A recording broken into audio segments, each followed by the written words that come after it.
Great. Thank you, Zulema. And welcome all agents of impact. As many of you could be on the call and we talk with you all the time. So please share your yourself on the chat. Introduce yourself, where you're coming from, and maybe your policy actions that you're taking for shared prosperity, which I'm delighted to is the topic of this call. Let's bring in John Cochrane from the U.S. Impact Investing Alliance. Fran Siegel, who many of you know, is out sick today. John is pinch hitting. Welcome, John. Thank you, David, and thank you, Salima, and the entire ImpactAlpha team, and everyone for being here today. And also thank you to our guest speakers, Heather, Dafina, Catherine, and Andrew, who we will hear from in a few minutes. Great. Let's introduce them. But and you and I will have a little set a little context. But it's been a terrific partnership with the U.S. Impact Investing Alliance, John and Fran and Claire and the whole team over there. But let's just say hello to our guests. Heather Slavkin Corzo from Mindset, a bipartisan or nonpartisan research and policy group in Washington. Hi, Heather. Hi, good to be here. Thanks for having me. And Dafina Williams, Executive VP and Chief Public Policy Officer and Head of Government Affairs at the Opportunity Finance Network, also longtime friends of ImpactAlpha. Hi, good afternoon. Thanks for having me. And Catherine Lyons from the Economic Innovation Group, very innovative, as the name says, policy org in Washington behind Opportunity Zones, which we're looking forward to talking about, Catherine. Thanks so much for having me. And finally, Andrew Collier, the campaign director for Ceres Freedom to Invest project and campaign. And Andrew, thanks for joining. Yeah, thanks for having me. John, just sort of paint the picture for us. You're in the middle of policy, but a specific slice of policy around impact investing and in sustainable finance. So, what's the impetus for calling us together today? Yeah, no, thank you, David, again. And I would say, at the start, I want to acknowledge that this is a uniquely challenging time for our work as agents of impact. And I'm sure that many of us on the call today have been affected personally or professionally from attacks on investors, nonprofits, federal programs, or democratic institutions in recent years and months. But our goal today is not to ignore that broader context, rather to better understand where there are opportunities both to defend our sector, but also to proactively act as advocates.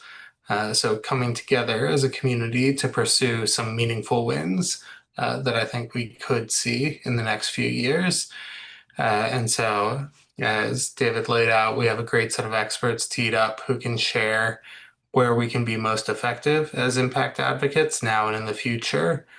I like John, how you and Fran sort of frame up the three parts or the three levels of work, and maybe that's helpful just as a framing, and we can understand kind of what level we're speaking at any given time.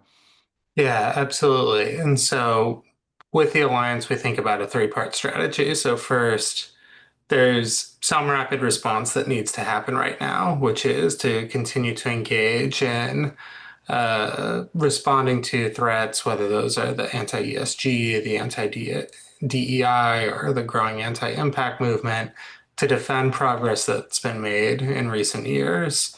So that's one part.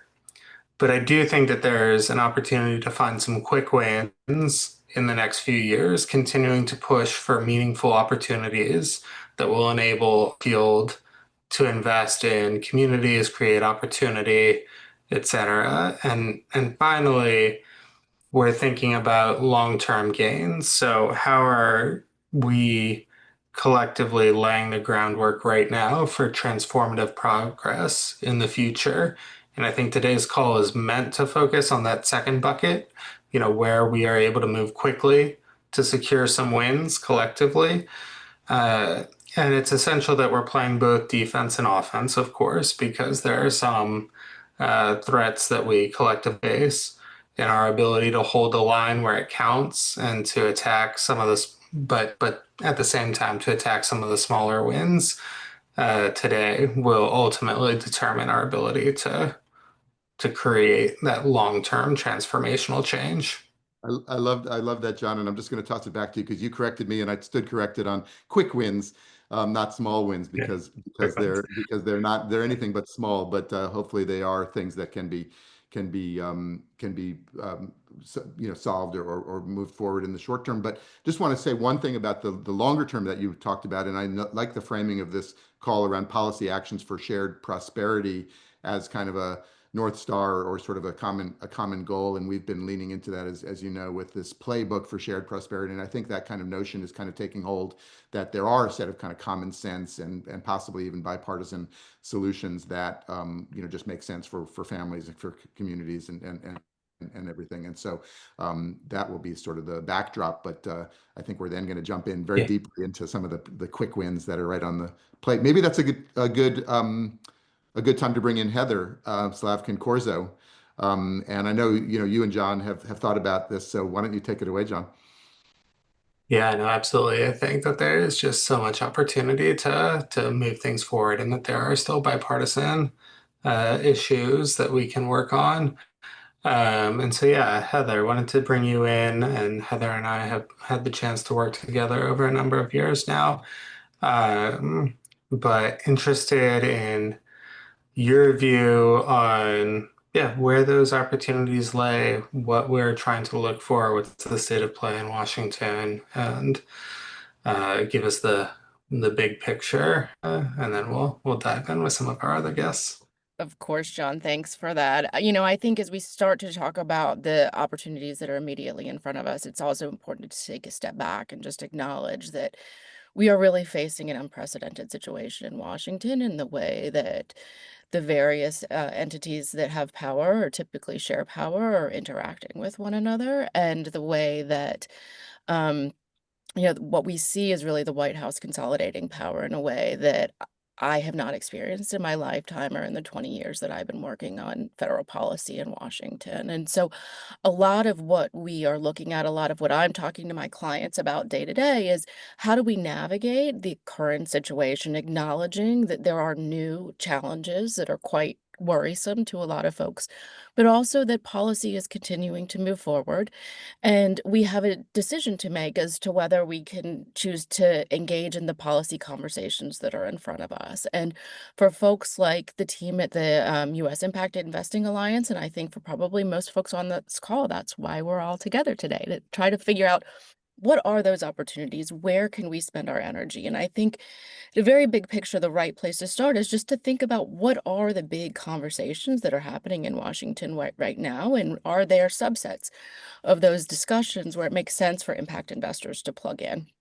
And so the big buckets of conversations that are really hot right now are, of course, front and center is the reconciliation package. And this is all of the big picture tax and spend conversations that are unfolding in the Senate right now, but that then it will go back probably to the House. And there are a lot of live opportunities in that space right now.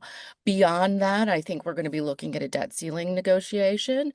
There's going to be the details of a budget conversation in Washington, and then there are additional conversations that are more or less, unrelated to impact investing, but have an impact on the tone of the discussion in Washington and where people's energy is focused. And of course, that's everything that's unfolding in the Middle East, which is going to have an impact or could have an impact on fossil fuel prices and how those inputs impact our broader economy. There are the tariff conversations as well. And then hanging out there that I think is a really important issue for this community to be thinking about is the upcoming reauthorization of the DFC, which has bipartisan support, is really important to American competitiveness with China, excuse me, in this moment, and can create some opportunities for impact investing there as well. So big picture, those are the themes, reconciliation being the really big one that is hot right now. And if you want, we can talk a little bit more detail about where the moving pieces are that may be important for this crowd. David and I both want to go into that on the hot topic of reconciliation and what are the moving pieces that we might have an opportunity to influence from the impact investing space. But David, did you? I just wanted to say, just to frame it up for this call, the specific role of impact investors or investors generally, so different than sort of other constituents in some ways. And for example, there's a letter going around on reconciliation, kind of energy tax credit kind of issues in reconciliation. But people. I think David just Oh, froze. Did he freeze for you guys? good for me as well. Um, So I think he was going to start talking about the moving pieces on the energy related and the IRA tax credits, and maybe it makes sense for me to hop in and talk about the state of play on some of those, and maybe David will come back while we're moving through that, and he can finish his sentence. But David, now I see it looks like you're back, so I was just going to start talking about the moving pieces on the IRA. But if you wanted to finish your sentence, I can let you do that. Sorry about frozen. I think if I talk with my hands, the video goes out, so I'll try not to do that. The question I actually was actually more broader, was just like the particular role for investors in policy and in advocacy now, as separate from other kinds of stakeholders, and that in particular impact investors. And I just mentioned the letter going around on those energy provisions, but more broadly, what can investors do, or how should investors be thinking about this? David, that's a great question. I mean, policymakers across the board are always trying to understand how the policies that they're recommending are going to impact regular people day to day. And regular people isn't just, the average voter, but it's the person who's doing business in their local economy. And so, I've been, before I joined Mindset almost a year ago now, I was the policy director for Chair Gensler at the SEC, where we spent a lot of time trying to develop climate disclosure related regulations. And so all of that feedback that you get from industry, from the practitioners who are going to be responsible for implementing the policies that you're discussing, is critically important to understanding and determining how you as a policymaker are going to decide what to pursue. And so any information you can bring to folks on Capitol Hill, to folks in the regulatory agencies, that can help them to appreciate what these specific policies will do and how they might influence the cost benefit analysis or your economic considerations when you're making investment decisions, is so important for policymakers. I think a lot of people kind of sit back and assume, like, oh, they must know that there are plenty of people who are talking to them. And there are lots of people who are talking to them. But the more people who are talking to them, who are bringing different perspectives to the conversation, the better the policy outcomes are going to be. Great. And I think the last, go ahead. I was going to say, I think the last thing that we wanted to get to with you, Heather, was just like, how do you think about laying the groundwork for long-term change in policy? And so there may be folks who are frustrated with the current moment and what the opportunities are in the policy space. But I know you and I have talked a lot about, what investors can be doing, not just in the near term, but for teeing up long-term opportunities. I want to get to that, but really quickly, I think it's important that I don't miss that there are opportunities that are happening right now around the IRA tax provisions. And so, we are in this process where there was the House that passed their version of the reconciliation package that would eliminate technology neutral clean electricity credits starting in 2029, would also sunset tax credits for clean vehicles over the next 2 years. The Senate then came in and proposed their own version of these changes to the IRA tax credits that have some similarities, but also differences, which and they would have slower phase outs for some of those IRA tax credits. The Senate version that we saw last week would also end incentives for solar and wind starting in 2028, but other incentives for clean power as they relate to nuclear, hydropower, and geothermal would remain until they begin being phased out in 2036. So there's a delta that we see in the way that the House and the Senate are looking to treat these critical provisions for impact investors. At some point very soon, we're hearing now from the president, as of this morning, that he does not want to allow Congress to go home for the July 4th recess until all of this is settled. So this opportunity, these discussions are happening in real time right in front of us.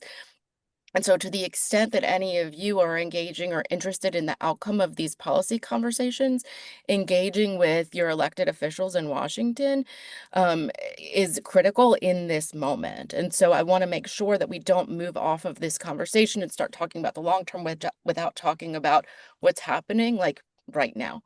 Um, in terms of medium to long term policy planning, the thing that I've talked to John about, and I like to talk to all of the folks about who I know care so much about impact investing and ESG, is that this moment, this political moment that we are experiencing right now, is not going to last forever.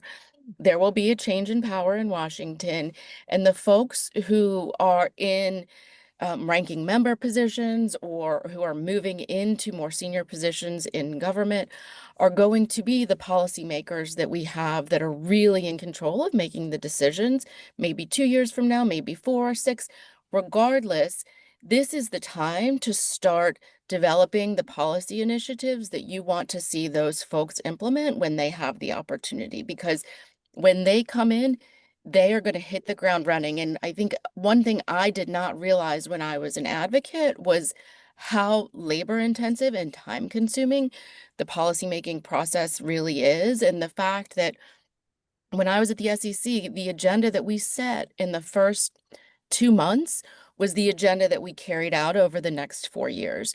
And so we had, the more detail you have to present to the policymakers, the more analysis, the more economic arguments that you have on hand the moment they come into office, the better positioned you're going to be to get those big transformational wins that you're really looking for. So now, maybe we can't get the big wins from this Congress, but I think this is the time when we should be preparing, doing the analysis, so that when we do have the opportunity to have voice in Washington that's much more sympathetic to issues around impact investing, we'll be able to hit the ground running on day one.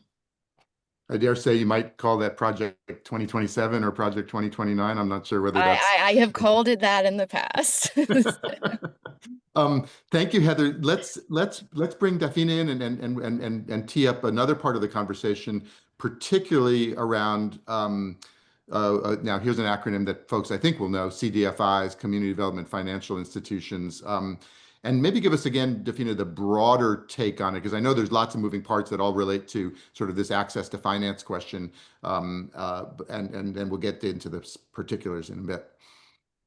Sure, absolutely. And I think so many of the points that Heather made are really relevant to the conversation around CDFIs. And, one is that, community investing continues to be a priority for a lot of lawmakers, and it continues to have bipartisan support, particularly for CDFIs. And I think that is a direct result of decades of advocacy by CDFIs and our partners to really build those trusted relationships. I think that our policymakers recognize that CDFIs are essential to delivering capital where it's needed most, especially in an environment where we might be seeing banks kind of pulling back from serving some of these markets, or there's inflationary pressures or other kind of soft spots in the economy. That's really an opportunity, I think, for CDFIs to kind of step up and do more. We're uniquely equipped to respond to some of those local challenges with, kind of place-based solutions. And I think, while the last kind of several months have not been without their challenges, the support for the CDFI industry, the bipartisan support really remains strong. So there was a recent executive order that raised questions about the future of the CDFI fund, and we actually saw leaders from both parties kind of push back, and that includes, within the Treasury Department. So even the Treasury Secretary kind of reaffirmed CDFIs as central to President Trump's commitment to supporting Main Street and job growth and wealth creation, and he's continued to support the industry.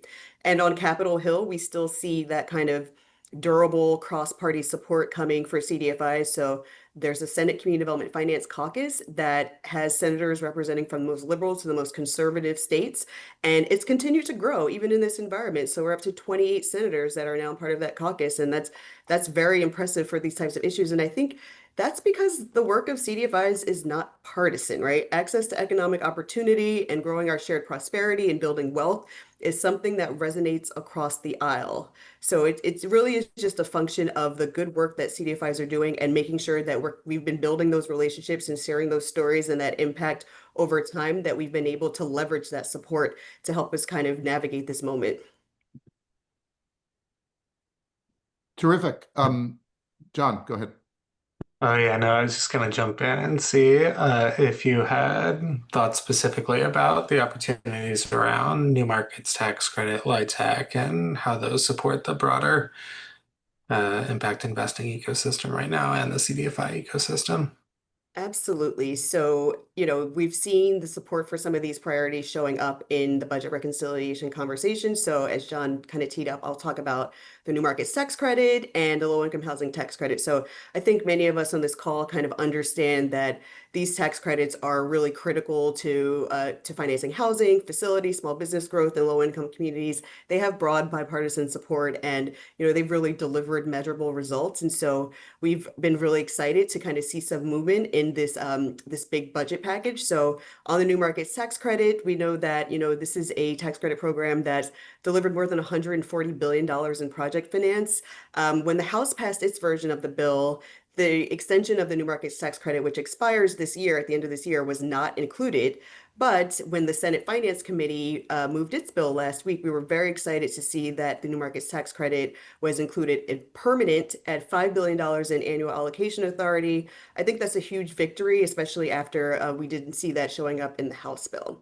I saw that, Dafina, just a detail on that. The 5 billion, is that higher than it's been in years past?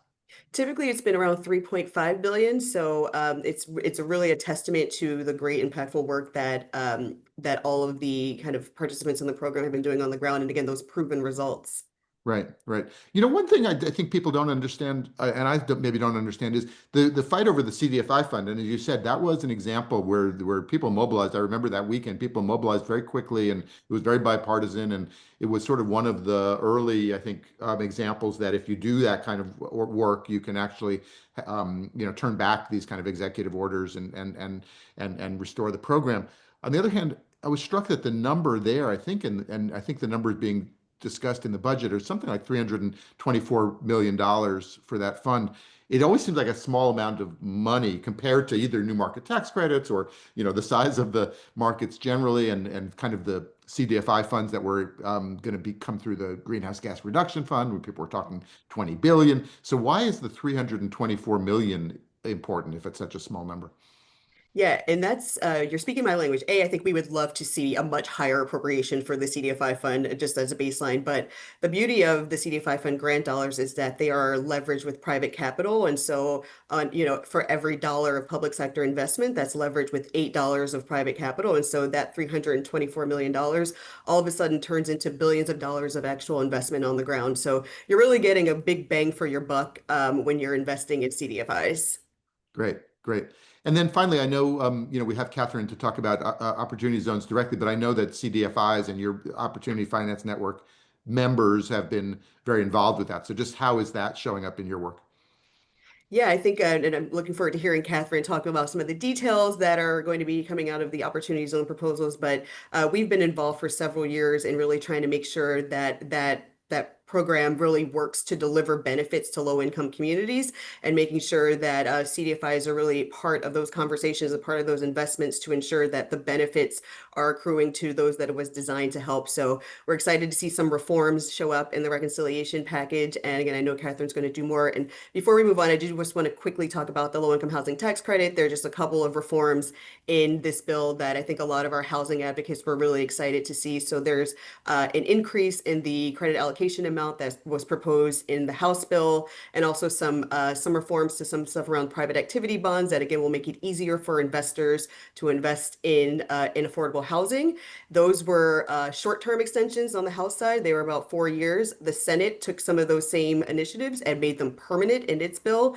And so some of the housing advocates are estimating that if we move forward with the Senate proposal, it could bring more than 1 million more housing units online. So that's a huge thing in a nation where we're facing just an ongoing affordable housing crisis. So we're really excited to see, again, some of these big ticket kind of investments in the work of both housing and in small business showing up in the reconciliation bill. So just to underline that, are you telling us that actually on new markets tax credits and low-income housing tax credits, that the outcome, if it stays where the Senate is, would actually be better than the status quo, and would actually be a win? Yes, I can say That- that it would be a win. Yes. I Feels think good that to say that. I think that people might find that counterintuitive. So thank you for that.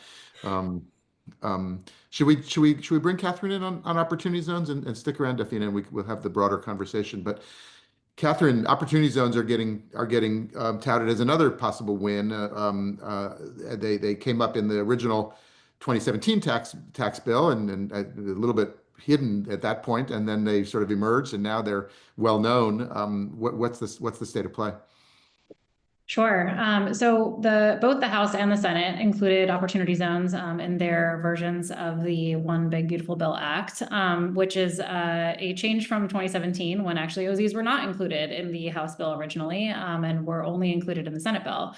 And that ultimately, of course, it did pass and establish the tool. So we're kind of already making progress ahead of where we were in this last cycle. And I think that is a positive sign that if there is a bill that passes and ultimately gets support of both chambers, that hopefully an OZ 2.0 and kind of the next phase of OZs will be part of that. The two chambers had two pretty different approaches in how they reauthorized or kind of redesignated OZs. In the House, it was just a one additional cycle through 2033, but the Senate would make it permanent. So similar approach to what they did with LIHTC and new markets. I think the Senate has a little bit more flexibility kind of in their, in some of their top lines that they're trying to meet. And in doing so, I think that allowed them the ability to really try to make some of these community development tools permanent going forward. So OZs is part of that approach. This would, allow for tenure. And when we talk about permanency, this is a little bit different than we think about a lot of the other types of, tax credits or programs, in this bill, in that you don't want the map to stay stagnant, of course. And so there would be a 10-year redesignation of the map, starting in 2027, as that would be the first date of the new kind of OZ 2.0 map as currently drafted. And so the sort of determination period would happen several months before that. And that will, I'll bring that up again a little bit later as we think about ways to kind of engage sort of in the medium and longer term. But the new map would start in 2027 and then be redesignated sort of every 10 years going forth on that date. A few other kind of changes, again, this is where I think OZs is a little different. That's not just kind of a straight reauthorization, but there is an intent here to kind of improve the bill in a few key ways. Reporting requirements, which I know is a big priority of this, the folks on this call, that was included in both the House and the Senate version.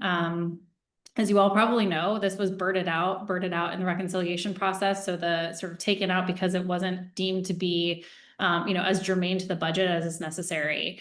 This year, they've appropriated some funding to carry out the creation of those reports and the collection of that data. So hopefully that will be enough to sort of help it maintain, its kind of presence as the bill moves through the process. It does strengthen kind of geographic targeting as well. It takes a few of our recommendations there to ensure that the places that are ultimately eligible to be chosen are truly, high need distressed places. It would also kind of provide for a more incremental step up in basis benefit, which is an interesting approach to make sure that investors actually are able to capture some of that benefit, no matter when they sort of enter the, and invest within the lifetime of the policy and that investment window. Those are kind of a few of the highlights. I don't want to go on too much longer. And David. Well, I just wanted to give you an opportunity. I know you talked about reporting and you talked about geographic targeting, but just give us a little bit. I know there's a ton of research and data that you guys have collected, but a little bit of a flavor of what the impact has been to date and why, at least from EIG and others, think it's worthy to extend opportunity zones. So what does it actually mean on the ground? Yeah, absolutely. Happy to go into that as well. I mean, as folks may know, this was a bipartisan, bill and concept, dating back from its initial inception 10 years ago, and it has remained very bipartisan in the support that it has across Congress and especially at the local and state level. And I think that's because what we've seen to date or at least what we have the latest available data on. And unfortunately, that's only through 2022 for some of these top line numbers. But we know that more than $85 billion in OZ equity has been invested through the end of 2022. So that number is likely, and kind of more current estimates is probably nearly $100 billion to date. And that has flowed to more than 5,600 communities across the country. So that really helps that, members of Congress are seeing the new projects that are taking place, the new developments that are happening, the new investments that are coming into their communities. And that has really helped shore up a lot of support on both sides of the aisle, for this policy. In particular, this has been very successful for building new housing. So we were just talking about how we are in a deep affordability crisis across all types of communities. And some recent research that we have done, and this is backed up by other research that looking at kind of building permits in some of the largest cities across the country. But our research shows that OZs have produced 313,000 new housing units from the end of 2019 through Q4 of last year. And actually through Q1 of this year, it's about 350,000 new housing units. And that is actually caused by the incentive. So that has effectively doubled the amount of new housing supply in designated communities in that 5-year period, which is remarkable. It is an incredibly successful tool for building new housing, at least. And so that's something that we should build upon, and we want to make even better and also more useful for other types of investments like operating business investments. And that has been a big focus of ours. In addition to facilitating more affordable and workforce housing projects, we want to see that same success in 2.0 for operating business investments as well.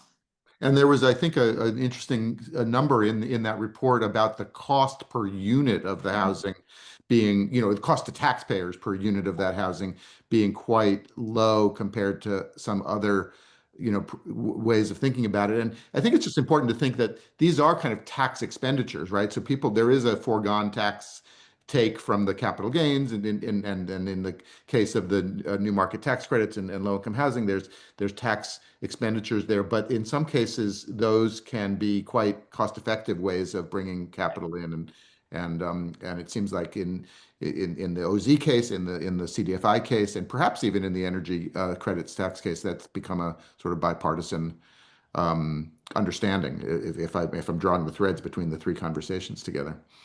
Absolutely. That was certainly the point, and the hope that we hoped to see OZs achieve is that real cost effectiveness. And it seems like the different and complementary approach to many of the other tools that we've already talked about, I think has really helped driven a lot of that cost effectiveness. Terrific. Thank you. Maybe that's a good place to bring Andrew in, and then the freedom to invest, which is a terrific tagline, Andrew, and sort of puts the shoe on the right foot, I think, in terms of what folks are talking about. Why don't you? And I know you've been very active in the States, and I think some of the arc of this call was to say, okay, that's great for Washington. What's happening in the rest of the country? Do you want to give us that high level state of play? Yeah, for sure. And, I'll start off with, what's been happening in the States. Freedom to invest and our many allies across the spectrum continue to push back on state and also federal legislation that limits the types of risk that can be considered by asset managers, pension funds, financial service providers, insurers, and even utility providers. In the States this year, we saw 106 pieces of legislation introduced around the country, on par for where we were in 2023. I think many of the folks on this call are aware that this whole thing started with state policies that created banned lists of asset managers that could contract with pension funds to manage their funds due to their consideration of ESG factors. Legislation around the country targeted asset managers, pension funds, endowments, or other state funds, and told them that they could not consider specific type of material financial risk, including extreme weather and whether a board of directors was acting in the best interests of shareholders. The original nonsensical effort has really evolved and metastasized. And now opponents are trying to pass legislation that limits the types of risk banks can consider when loaning money to agriculture producers, or that banks cannot consider ideologies of their customers, which really opens Pandora's box of issues with lending. It really begs the question of, would banks be forced to loan money to militia groups or other hate groups? We even saw two bills in Texas this year that were beyond the pale for us. First, in a bill signed by the governor this past weekend, the legislature redefined who performs a proxy advisory service, and any entity performing research and analysis on ESG style shareholder proposals would be required to disclose that their recommendations are not in the best financial interests of shareholders. Another bill, which was defeated before it was even heard in committee, would have prohibited the reporting of emissions from the state of Texas in compliance of California or international emissions disclosure laws. All that being said, our opponents remain emboldened, and they are moving in different directions. However, our coalition, made up of unlikely allies, is growing, and we are still beating back legislation by bringing about the economic case, the business case, and the investor case. We are winning in doing so. Tell us a little more about the unlikely allies. And I know in some of the campaigns you've had, the National Taxpayers Union and other kinds of, taxpayer advocate types that are sort of generally seen, I think, as, sort of center right, but coming in on the side of allowing the consideration of these risks, which I guess are risks to taxpayer money ultimately. Yeah, it's a really great point. These bills really are anti-free market. And because of that, they allow unlikely coalitions to develop. In some states, we've seen bankers associations and unions join together in opposition. In other states, we've seen conservative organizations join with climate-focused groups to really push back on these bills, whether it's in testimony or talking with lawmakers behind the scenes.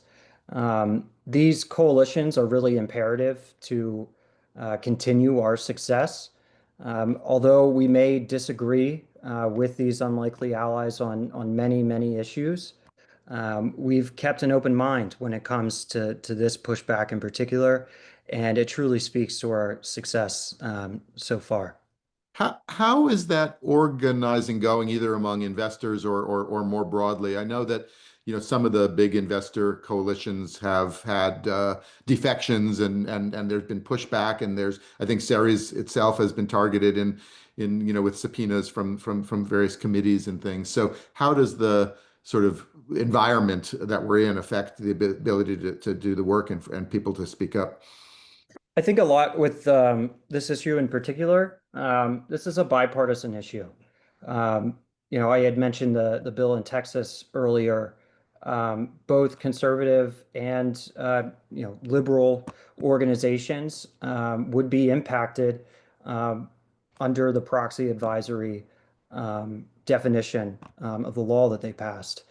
And so really working on communications, working on coalition building, and lawmaker education is really the success of all of this.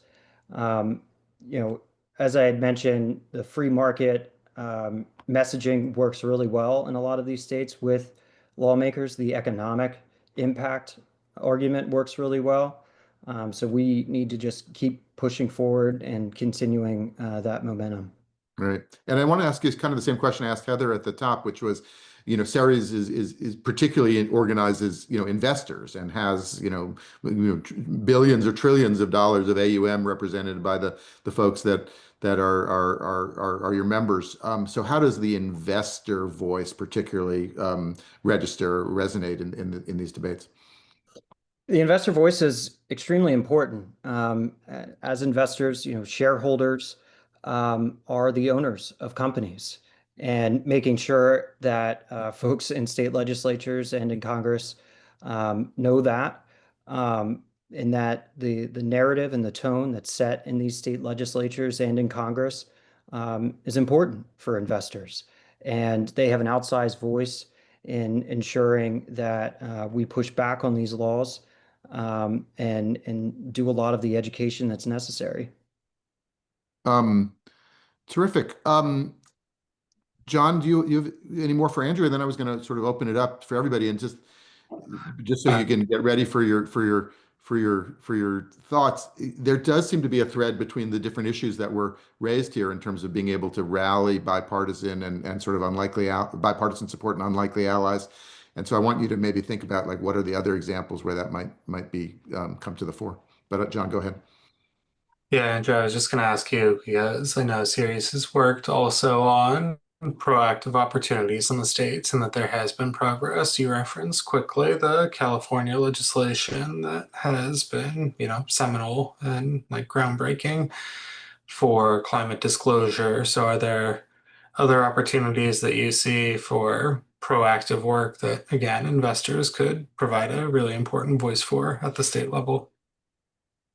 Yeah, definitely. And I think before really talking about the proactive wins or places where folks can get involved, it's important to really focus on the wins we've had in some of these unlikely places. I did mention earlier several Texas bills, only 2 bills that attacked responsible investing and business practices passed this legislative session out of 22 that were introduced. So that's 20 bad bills that we defeated through effective communication, coalition building, and lawmaker education. These are really big wins, and getting investors involved in those efforts is really imperative to our success. Some of the bills that are worth highlighting include emissions disclosure bills introduced in states like New York and New Jersey, all following, the model that California set with their policy. In Oregon, HB 2081, also known as the Climate Resilience Investment Act, was passed this year. The bill codifies the Oregon State Treasury's 2023 net zero plan, which requires the state public employee retirement system to analyze and mitigate climate risks, reduce the fund's carbon footprint, and report on progress every 2 years. It's wins like those in Oregon, the disclosure bills that have been introduced in several states, and all of the defensive wins that really show we have the momentum and that we're changing the narrative. Interesting, Andrew. You mentioned the New Jersey and New York climate disclosure bills modeled after the California bill. I'd imagine you get New York, New Jersey, California. You've got essentially a de facto national standard. And maybe Heather wants to weigh in. I know you worked for years on this at the SEC on the federal climate disclosure. Are we going to be able to get there, by another direction? It's a really good question, and I think for better or worse, I think a lot is going to come down to the courts.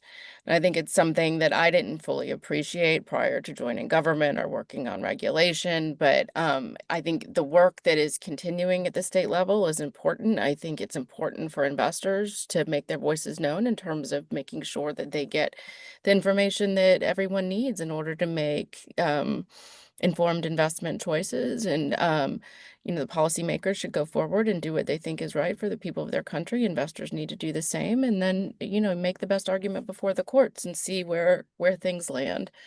We have had some interesting decisions out of the courts, because I do think there's a recognition that that free speech and that free markets are beneficial both to people regardless of their political party or their economic status. And so I hope that continues. Right. Andrew, you want to weigh in on the de facto national standard question, or have we? Yeah, I think Heather covered it pretty well. Great. Yeah.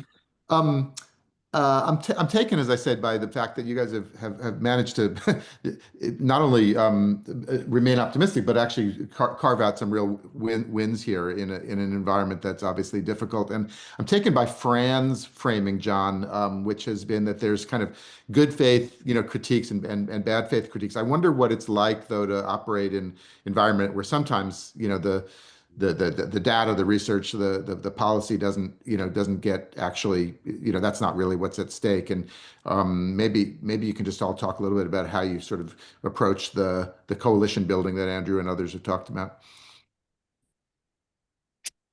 Yeah, I'm happy to jump in with that. I mean, I think first of all, what we continue to see is that the core priorities, what all of our guests have talked about, the opportunities that we see and the priorities of impact investing remain nonpartisan, apolitical issues. I think across the aisle, everyone wants to see a stronger American economy, quality jobs, quality housing, affordable housing being created in communities, especially those that have historically been underinvested in.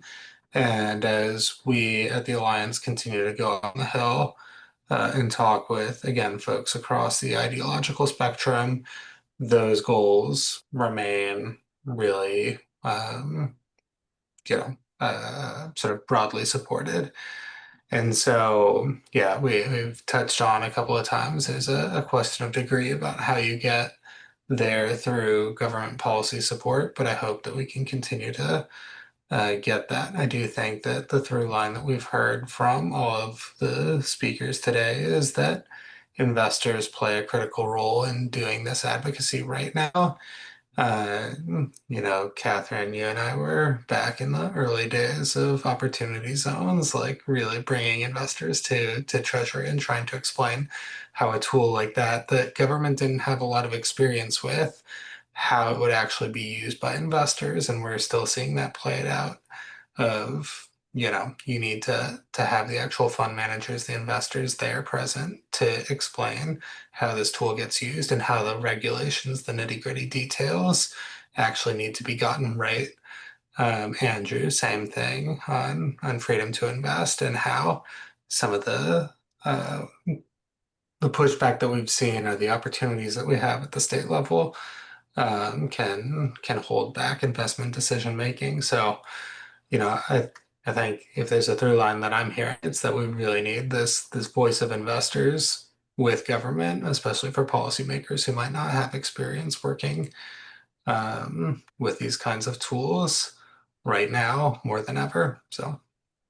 I would agree with John. I think the voice of investors is critically important. The other element that I see that is common when I look at issues like CDFIs and opportunity zones, which are actually two of my favorite opportunities for bipartisan wins in this political environment, are that the people who are leading the charge on those fights are able to bring to the elected officials real world examples of how these programs have helped the constituents that are back home. The same thing when we look at the IRA tax credits that are supporting manufacturing and green jobs. The members are looking back home. They're looking at the people who elected them to serve, and they're saying these are programs that help the people who voted for me, and it is my job to continue to support those. And so the more that we can tell those stories and help people to see their interests in the interests of these programs aligned, the more effective we can be in trying to advocate for policy solutions that support the programs that we care about in the American public.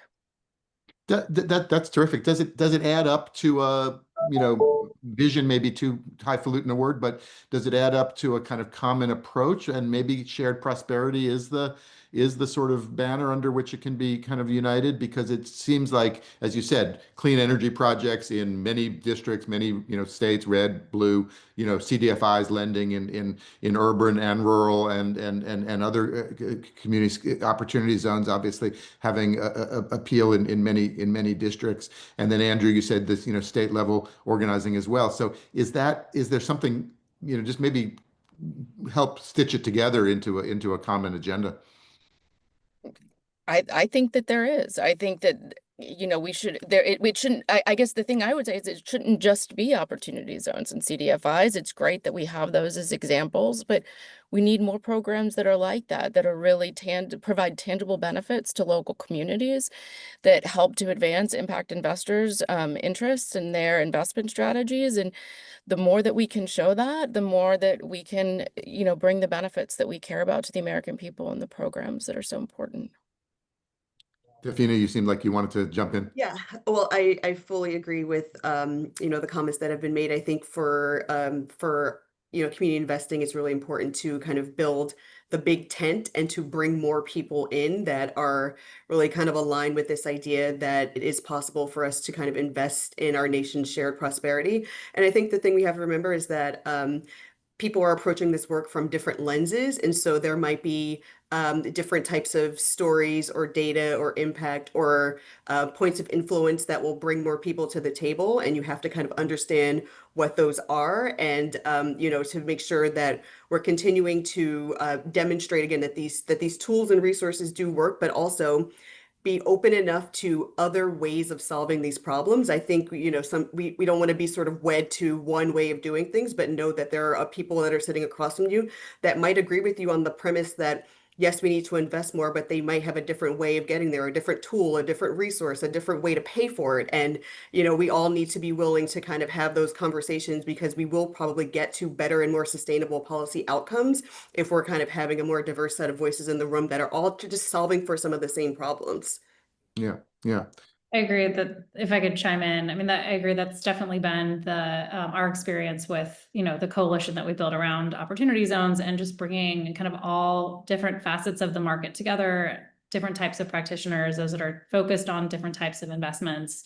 And that really has led us to the types of, improvements that I think ultimately we're seeing, at least some of included, in the draft bill today. And that's a real product of, consistent engagement from, with us, with our stakeholders, but then those stakeholders with Capitol Hill, and sharing why it's so important and why it's so necessary for reporting requirements to be in there, why it's necessary to have, a map that truly reflects kind of where the places that are in need of these investments, why we should have some, a focus on rural, things like that ultimately are ending up, in the draft bill. And so I think in the future, obviously the most immediate exercise is seeing that bill kind of come to fruition. And I think there's still, as we were talking about, kind of the short-term, immediate kind of opportunities, and then some of the longer-term ones. I mean, there's an obvious short-term of weighing in, with support for, seeing permanent a lot of these community development tools and the improvements that are included within them. Also trying to see more improvements included. The ink is not fully dry yet. And I think there is an opportunity, for us, and we're certainly trying hard to get more operating business investment fixes into OZs, among other things.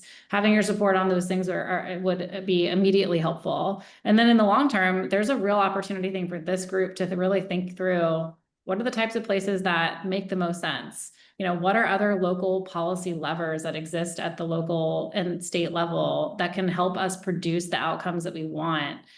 For OZs, of course, that's the kind of what I'm thinking, but I think this is a through line throughout all the policies that we all discussed on today.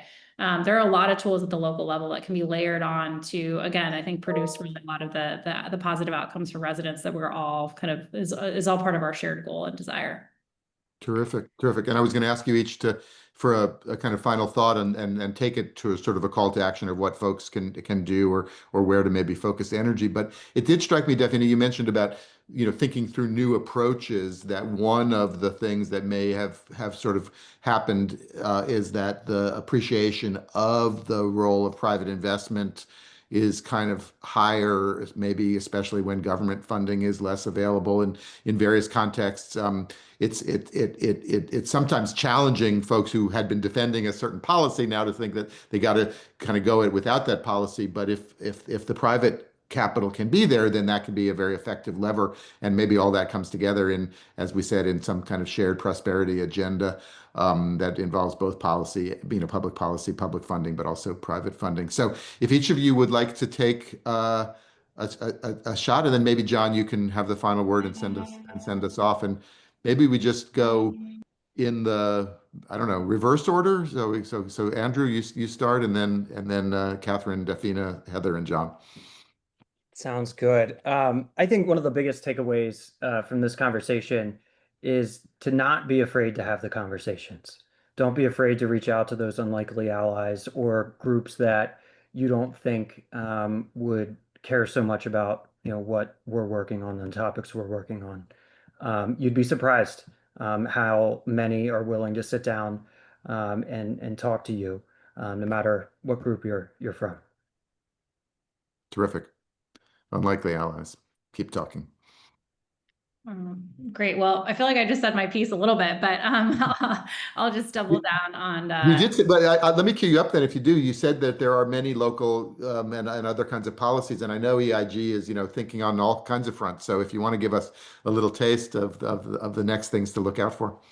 Yeah, absolutely. I mean, I think there's a lot of examples of states and localities that have done really interesting things, on especially obviously layering with OZs to produce some really creative outcomes and, also reporting, which has been really interesting. But I think like one of the things that we're working on, including sticking with housing, 'cause we've talked about it a lot.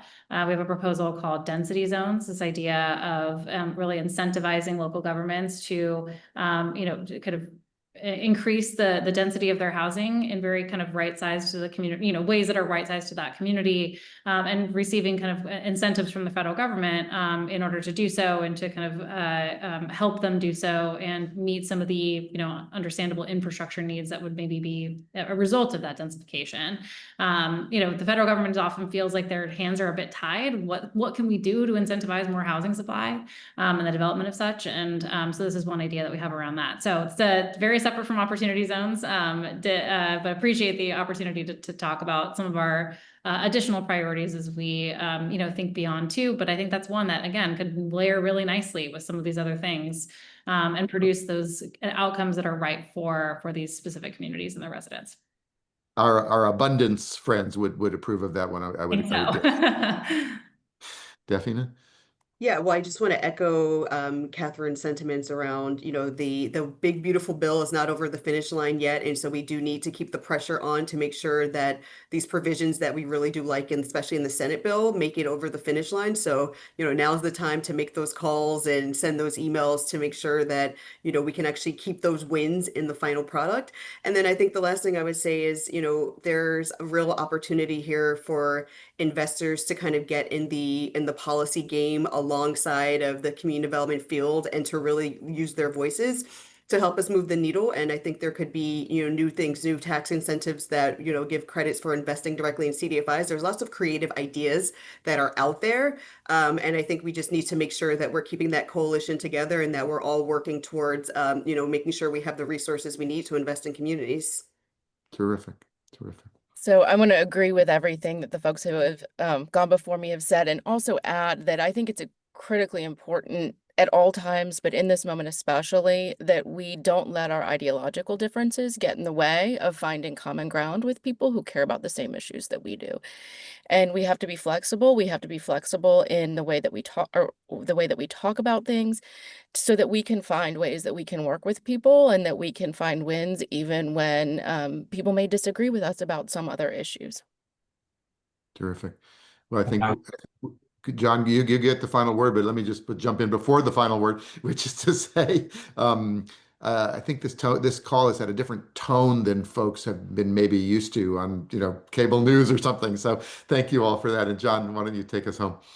Yeah, I was just going to say, I reflect on the sort of collective years of experience and advocacy that's represented on the screen here, like all of us have been, and I include you, David, in that as an advocate for the impact investing field, have been working on these issues for so long. And we talked about some quick opportunities that we have here, but all of it is built upon decades of work that has come before it. And so I just hope that everyone on the call still today knows that you have an important role to play in keeping the momentum going forward, and that we'll continue to build for the positive opportunities in the future. So thank you, David, for the platform and the Well, opportunity. thank you all, and as folks will know, we'll be all over, CDFIs and opportunity zones and energy tax credits and local and federal ESG pushback. So this is the bread and butter of Impact Alpha, and we hope you'll all keep us in good